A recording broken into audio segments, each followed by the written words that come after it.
using TrueCar can help you buy a used car or pre-owned if you want to sound fancy. TrueCar users, I am one.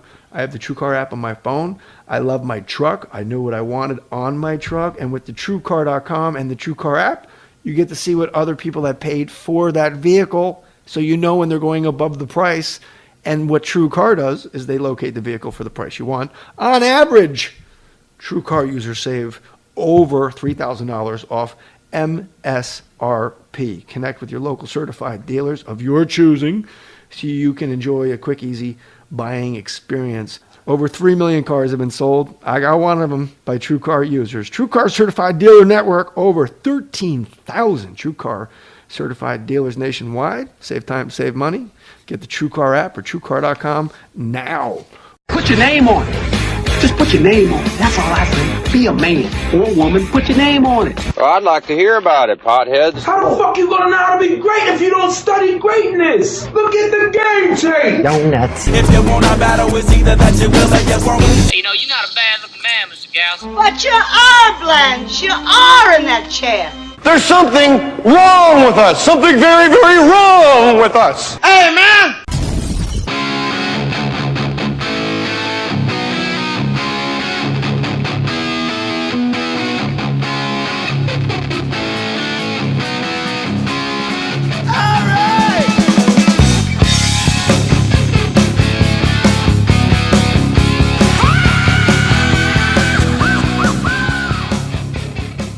Here.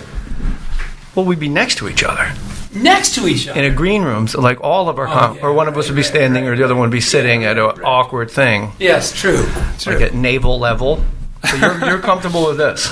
This is great. Interesting. You just showed me a lot of your hand there, what did Bob. I do? Yeah, you like the distance. You like the mystery. No. I don't know. Bob Odenkirk on the More Stories podcast.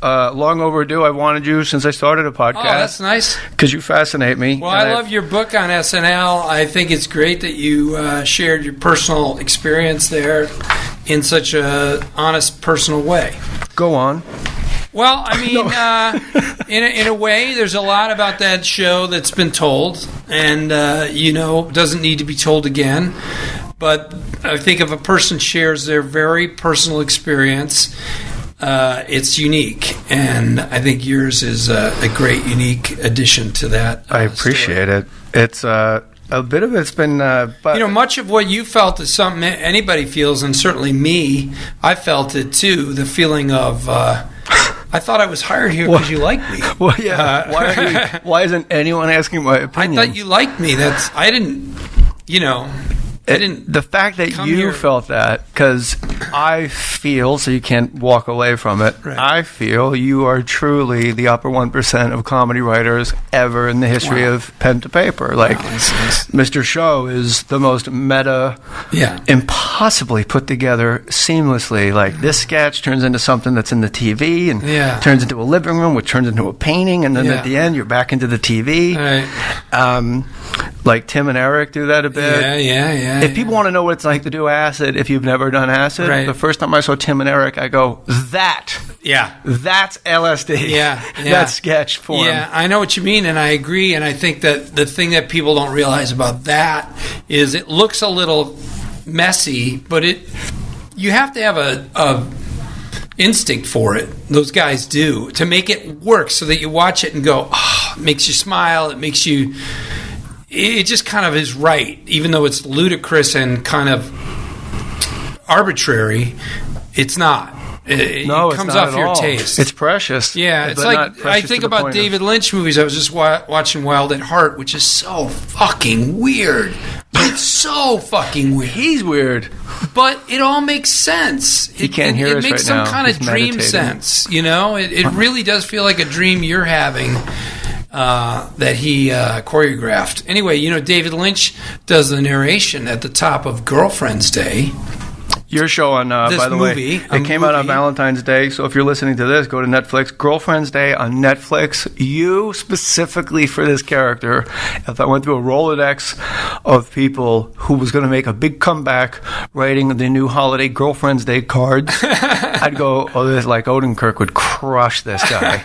And I saw the trailers. I haven't seen it yet. It hasn't come out yet. Yeah. But what's out now, if you're listening to this, it's Girlfriend's Day on Netflix. Just get it. I put my name on it, and it's Bob Odenkirk. Is all you need to know. It's fucking Bob Odenkirk. You can curse on this, by the way. And by the way, why was I wearing headsets? Like some producers are going to go, know why people we got to wear get headsets. we got to get to the live read of the people that used, True Car. Keep talking. Kiddo, we got to fill our Rush Junior's drunk. Random radio name. Do you mostly talk about sports or various things? Never. But I know you're a big sports nut. I've had Sugar Ray Leonard on. I've had I've had a lot of boxers on. Ray Mancini. Right.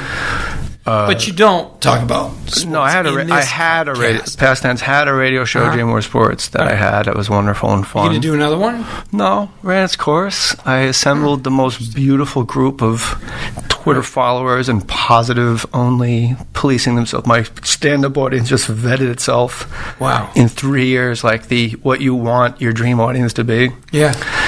So, the podcast is mostly comics, musicians. Cool. Shaka Senghor was the episode just now. He did 19 years in jail. I saw him on Oprah Super Soul Sunday. Wow. And so this levity will be needed. Oh, good.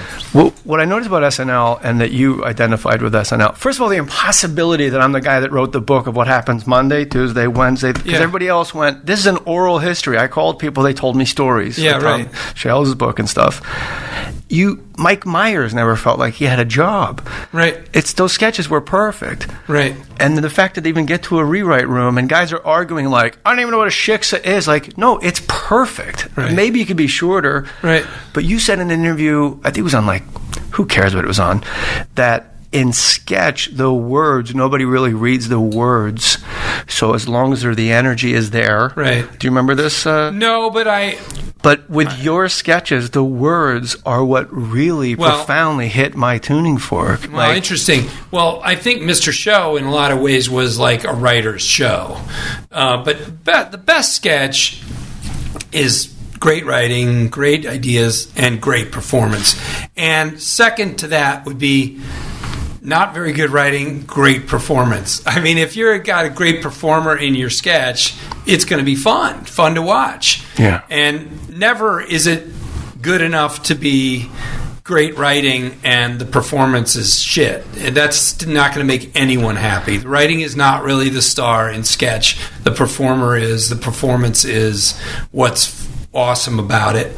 And it seems Jim Downey told me the show is cyclical. It's writer-based, performance-based, and when it's writer-based, it suffers. Yeah. When it's Farley, yes, the Martin Short years, you couldn't put Ed Grimley on a writer's table, right, and read it. I like Pat Sajak, spin wheel spin, and I dance in my pants, and my hair's weird. No, they'd go out. Yeah. You had to trust the performance implicitly. Yeah. But with you and David Cross being the primary performers, and then you get to hand select your friends that you're comfortable and trust. There has to be trust. You're jumping out of an airplane with this person. Yeah. And it's on film. It's going to cost money if they're not up to snuff.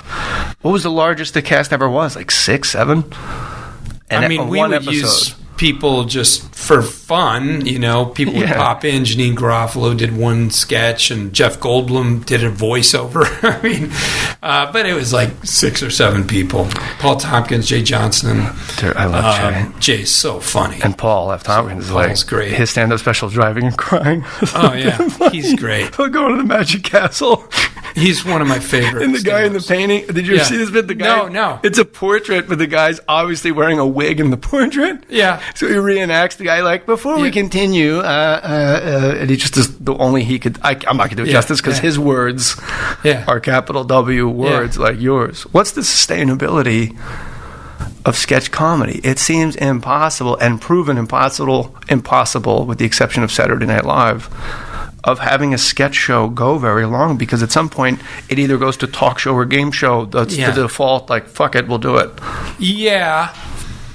I think they have a short lifespan. It's all about energy and all about getting the ideas married up with performance. Although David Cross and I did a reunion sort of show on Netflix of Mr. Show. Do you know about this? It's called With Bob and David. Gee whiz. And we did 4 episodes on Netflix, and they're great. Jay, they're as good as Mr. Show. That's all I need. And it's all the same actors, all the same writers. Everyone came back.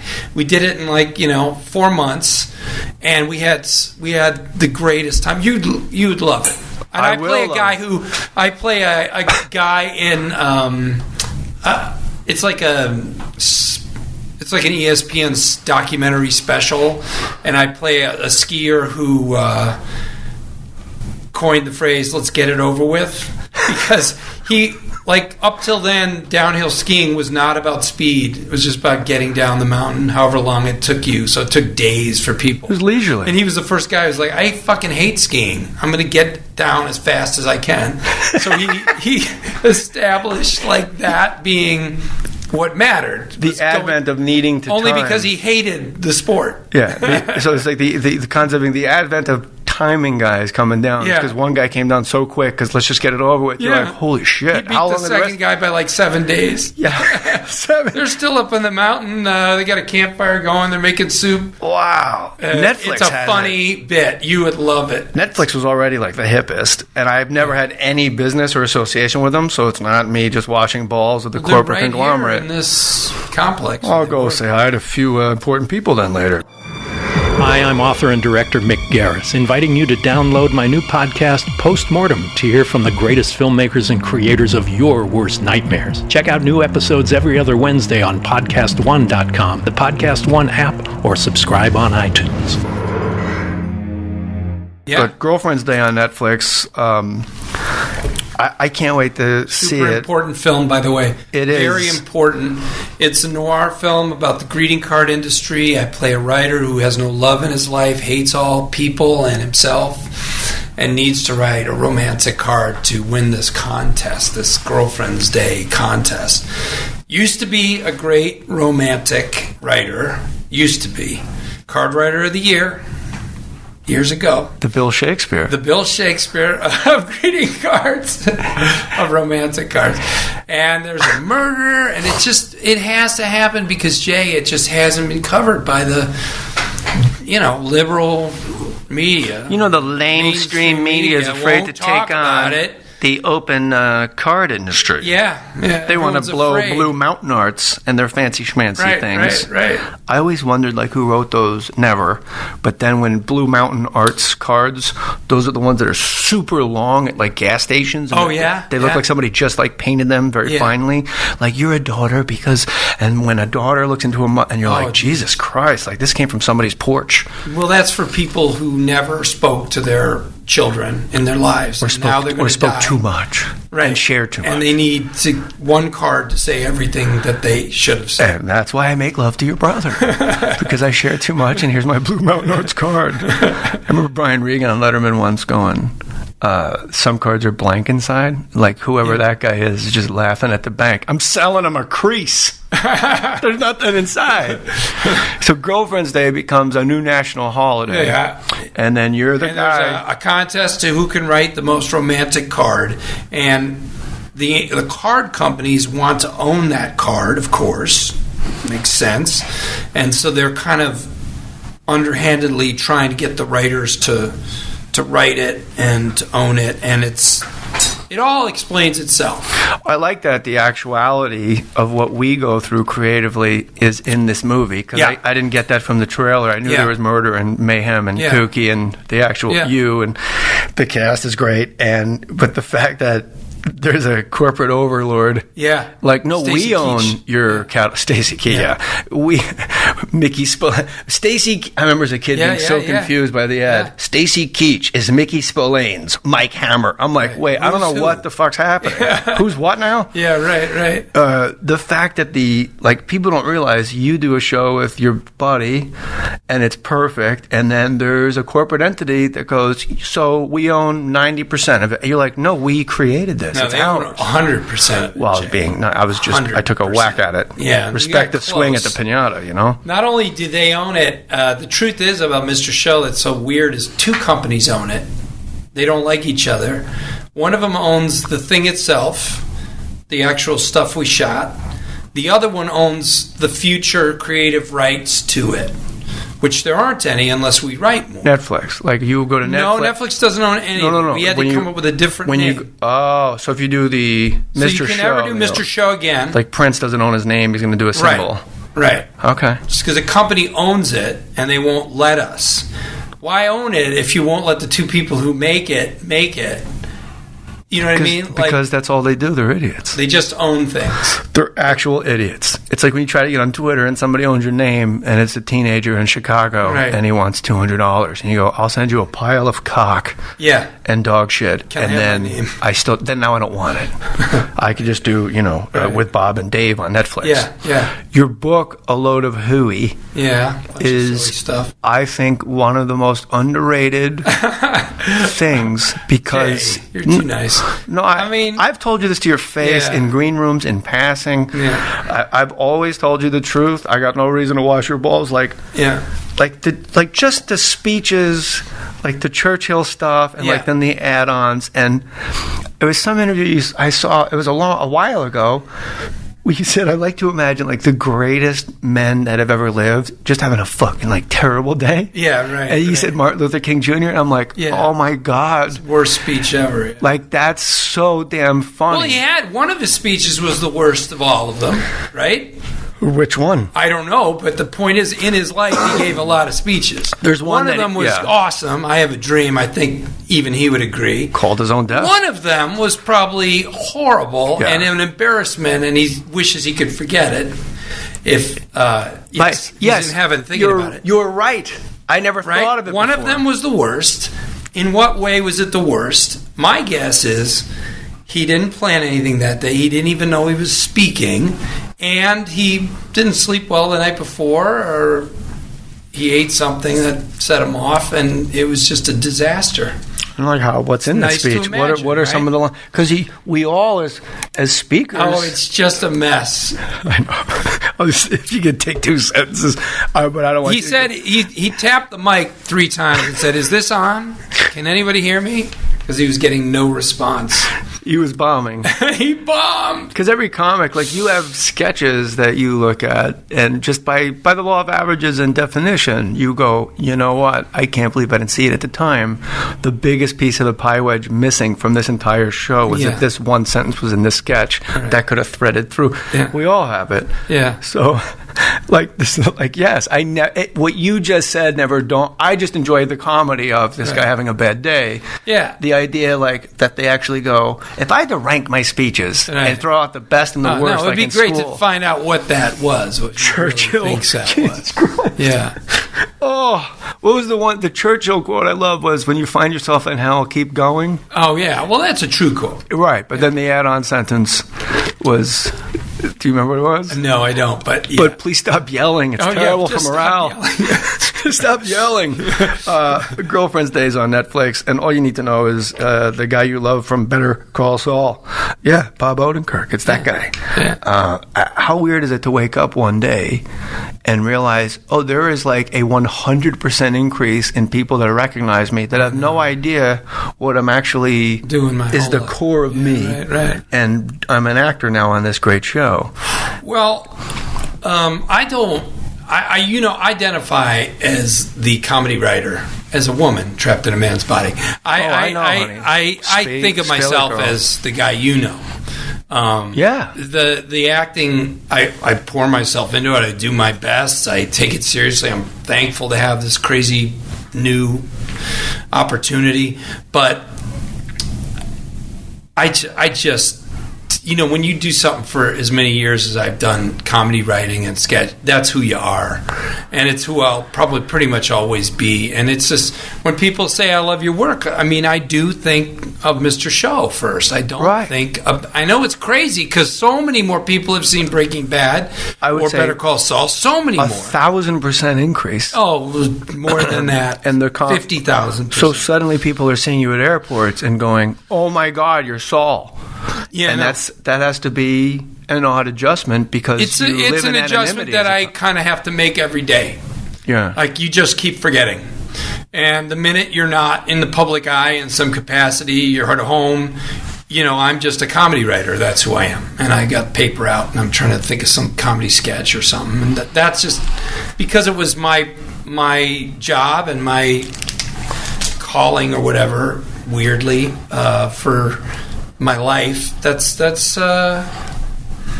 who I think of myself as. But, here's a weird thing, and you probably have this too. I'll be the judge of that. Sometimes people come up to me and go, "Oh my God, I am such a fan of you on How I Met Your Mother."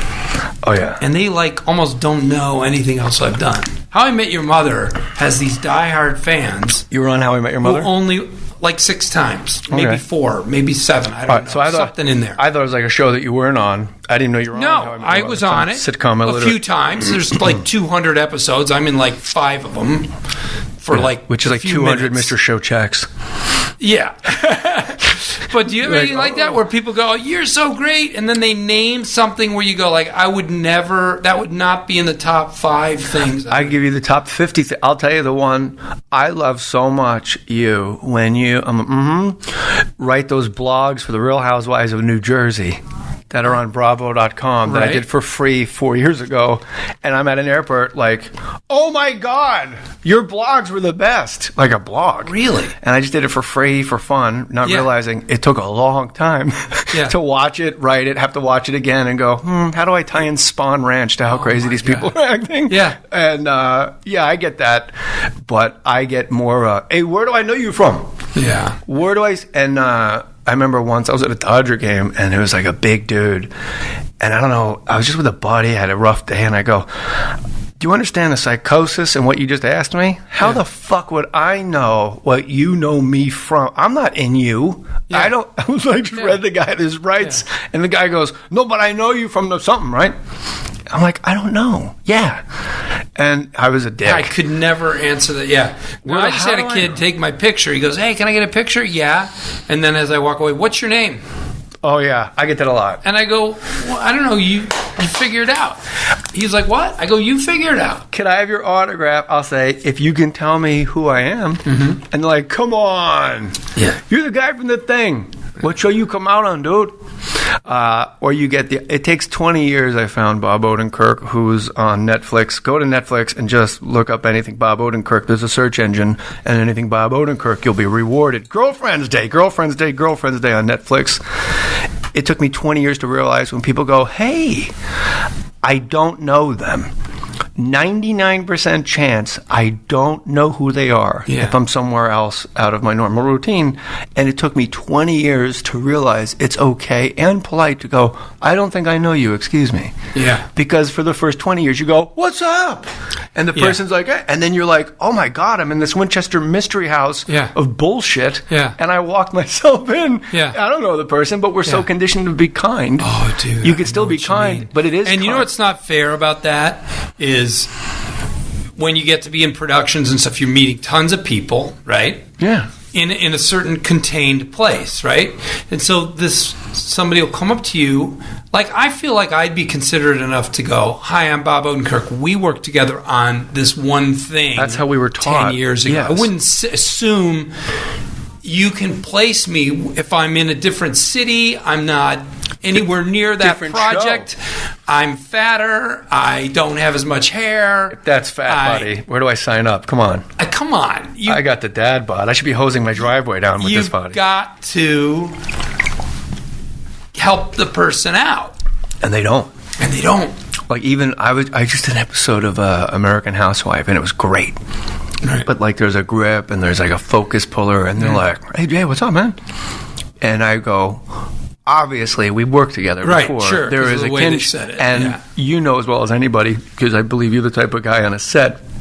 They work way harder than we do. Yes. They don't get to take a nap 12 at hours, lunch. 14 hours. They don't, And tomorrow, too, I'm only There's on no 12-hour turnaround. They live out in Diamond Bar. They got to make the commute. And when you guys are it's nonstop. So we make a bond. We realize how hard they work. We want to be kind to them. So 10 years go by. They're like, "Oh, my man." Right. And people on the American Housewife set, I was like, "I don't remember. I'm sorry." And they go, "We were action." Basically, I raised from that. And I action. go, "Great. God." I didn't say, "I still don't know who you are," but I know. I just know where we were. Right. Hey, it's Jordan Harbinger. For the last 10 years, I've successfully helped people build their self-confidence with my Art of Charm podcast. And now, along with Art of Charm, I'm hosting a new show. It's Podcast One's latest program, The Forbes List. On the show, we talk to the Forbes editors that curate their famous and respected lists, like self-made richest people, billionaires, and highest-paid athletes. We'll get behind-the-scenes insight and information that doesn't make the print cut.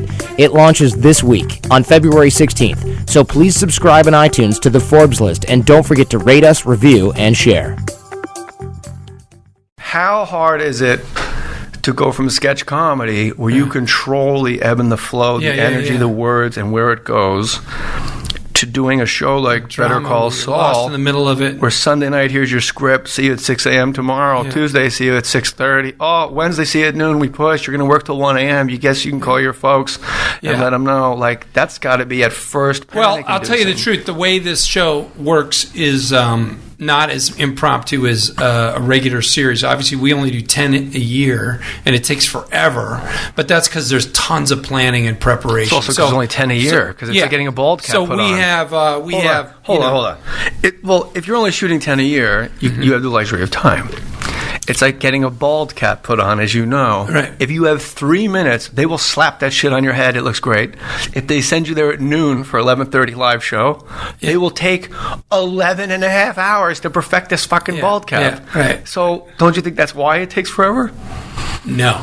All right. Because they work really hard every second, and they really pour it in. And that's why when you watch Breaking Bad and this little thing connects to that little thing. I mean, Better Call Saul, I got to tell you, I did a scene 3 weeks ago, and there was this thing, this object in it, this small thing that was in the first episode of Better Call Saul in a box in the closet. When I opened the top, there was this thing, and then 4 weeks ago, I'm on set, and here's this item, the same thing from like 27 episodes ago that never even was acknowledged. It was just in the shot. Only now we're learning what it is. I mean, that kind of shit, that kind of thinking, that's where all that time goes, is to, they notice every detail, they give it meaning, they have it return, they have characters return. There's characters in this season of Better Call Saul, there's characters from Breaking Bad who are coming back because it's set before Breaking Bad. And not only do you meet them, or not only do they do stuff, they interact with each other in ways that they never interact in Breaking Bad, and they set up a backstory that you go, oh, so when they were in Breaking Bad, those two guys knew each other and they hate each other. And I didn't even think about that. That's amazing. But of course it makes sense. So I just think, but you're explaining the meta of Mr. Show over the longer landscape. Mr. Show was essentially, if you broke down the schedule, SNL is basically written in like a day and a half, 2 days, then rehearsed in 2 days. Yeah. Right? For no reason. We just rush. Monologues written an hour before the show. But Mr. Show was 3 weeks per half hour. So you're doing a half an hour and you got 3 whole weeks. Essentially, if you take the schedule and break it down, well, you can do the stuff. Meta of the connecting and the connecting. Well, that's because you have the time to think about it and connect it up. And what fascinates me about what you said about that item that tracks 27 episodes ago, when they pitch Breaking Bad to a network, and you've pitched shows, it is a soul-sapping experience. The only reason I'm here is because it's the best fucking idea I have ever had, and you just said, no, I'm confused. I only came here because it's the best for all of us. But when you pitch a show, at that moment, it's not even on the radar of, and then this item, 3 years from now, he's going to take out of his closet, and the viewers are like go, Don Draper, oh my God, like Mad Men, like the last year 5, you see the whorehouse he was raised in, right? But in the pitch, you can't go raised in a whorehouse, like you lost him. So it's the presence of mind to just keep that stuff handy. That must blow you away on the set. It blows me away. I read it, I see it, I do it. I'm like, how did you keep all this shit in your head? And Jay, I go into that writer's room and they have these large index cards and like 5x7, and there's tiny writing, and they fill the walls. It's like a crazy madman. And the thing that I think of when you talk about Mad Men and this kind of and pitching a show is great shit. Generally, it takes place because there's a gap, an opening of some kind. So AMC started up and wanted to do original programming. They had nothing. They have no, they can't, they're just a new place. They don't know what they're doing really, and they have to take a chance on some shit. Just like SNL. SNL was a rerun of The Tonight Show. It was a dead time slot. Was on they were doing SNL, nothing. Yeah. They were showing Johnny Carson rerun from the week on a Saturday night. So there's nothing to lose. And they take a chance on something, crazy. Otherwise, you never get good stuff on the air. I mean, Netflix has this great thing. Not that this is an industry podcast, but no. One of the things that's great about Netflix. Hold on. This is what you and I would be speaking about in the green room of a theater someplace. Doing like this is. This is this. We don't have to couch this. This is what I would be talking to you about anyway. Good. Well, the great thing about Netflix is not unlike the way it was with HBO when we first pitched Mr. Show there. They don't. They need to be interesting, attractive, offbeat, special. They need to make the audience feel like it's the same thing we want to do as artists. I want to do something unique. I want to do something exciting. I don't want to just try to please people, like make that the only thing I'm You'll trying always to do. fail. I want to do that thing that I love, and I hope it will please. I'll try to make it please people who like what I like, but I won't, just chase the audience. And so Netflix has this great thing where they have so many hundreds of shows, and they just want to make you very happy, the audience. And so it works in our favor as artists to do something really unique, really potent, and surprise people. And you said something very important. Really Bob Odenkirk, Girlfriend's Day on Netflix. Just type in his name on Netflix, and you'll be what a treasure you found. Nice. Well, I mean it. I hope you know I'm not like full of. I know you know it, but it may like sound interesting humor. Like when Sammy Davis Jr. realized why nobody was coming to his shows anymore, and it was in his autobiography. Oh, yeah. He listened to a recording. He was like, "Ladies and gentlemen, you're so wonderful. With your kind permission, I would like, with your blessed support." Oh, yeah. He was like just fucking jacking the audience off, and he was like, they knew he was full of shit. Yeah. And they're like, "This is kind of weird. He just keeps telling us how great we are. He didn't sing yet." Yeah. So I'm not doing that to you. Like I've told you this before. You said something really important, Bob. There's a gap. It's like you hear all these expressions like, hey, when a door closes, a window opens. Like, I missed the network, there has to be a status quo for there to be a gap. So the parenthetical of what you said is keep going. If you're writing, keep going. If you're acting and auditioning, keep going. And by the way, anybody that goes like, I'm not going to fucking audition for that. Good. I will. Bob will. And we'll fucking work, assholes. Don't audition. Keep your pride. We have none. We want to work. Yeah. But that gap, there has to be a status quo that a group, an entity, a giant group of people realize this sucks. We're going to separate ourselves, AMC, Netflix, and then they have to hire like-minded people, like Che Guevara's of creativity, to go, no, we're throwing rocks back. Yeah. And that's all I ever do. I'm always out on the edges, although Breaking Bad was so successful, and I was just an actor in that. I didn't. Well, you were high. It's not yours, but it was good enough that you realized I'm okay. Yeah, doing this, I can go to bed every night knowing I did something satisfying. Yeah. You weren't on Days of Our Lives going, I don't know, Stone. Yeah, ask Jagger. But that gap that you're talking about it's like an impossibility, but it just keeps happening over. Like it used to be, it's HBO cyclically, it's Showtime cyclically. There's always somebody on the edge, on the fringe. You need something new, and eventually that disintegrates, and they don't realize they're the old. Yeah, success will crush you too. Success on the part of some of those companies, then they just chase that success that they had instead of realizing it came from doing something original and offbeat, and that's what they should keep doing. 3 questions before you bounce out of here. And okay, would you rather meet your great grandparents or your great grandchildren? Wow, I gotta say great grandchildren. Yeah, I think I'm the same way. Yeah, I'd like to see what the hell happened. Hey, you didn't pay for any of these cars. This is all my stuff. After this, yeah. Oh, your success? Yeah. You just see B and O, like, monogrammed cars and private jets. Like, you guys don't even work. I chopped wood in the snow, you bastards. If you had entrance music, like a fighter, or like in WWE, they know so-and-so's coming. I got it already. All right, relax. Why are you shouting? Why are you so thirsty? It would be... Nice sketch that I ever heard. What's that from? Just a weird guy I made up. He doesn't want to ever talk about being Oswaldo. He doesn't want to talk about... Ask Oswaldo. Like, I'll... It's this, because my third was the greatest sketch you wrote that never got on the air.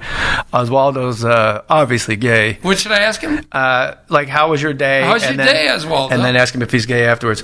My day was good. I went to the gym, I got to crunch, and I did legs with all these boys. We went to the steam room. Oh. Everybody, no towels left. Like, they got to pick it up. No towels, all these boys naked. Oh, I'm sorry.